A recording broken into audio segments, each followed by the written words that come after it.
আমাদের সময় শুরু হতে যাচ্ছে। 1 নং প্রশ্ন, তোমরা শুধু উত্তরটা লিখবা। 1 নং প্রশ্ন, হযরত মুহাম্মদ সাল্লাল্লাহু আলাইহি ওয়াসাল্লাম এর ডাক নাম কি ছিল?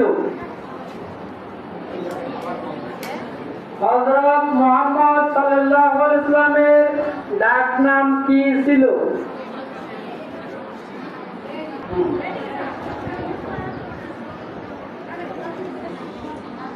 আমাদের দ্বিতীয় প্রশ্ন, কত হিজরিতে অনুষ্ঠিত হয় বিজয় হজ?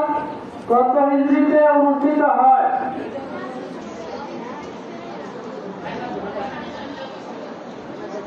ইসলাম কত খ্রিস্টাব্দে নবুয়ত লাভ করেন?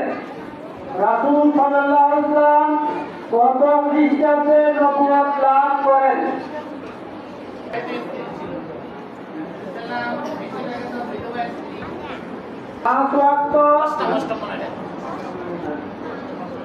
অষ্টম কত খ্রিস্টাব্দে?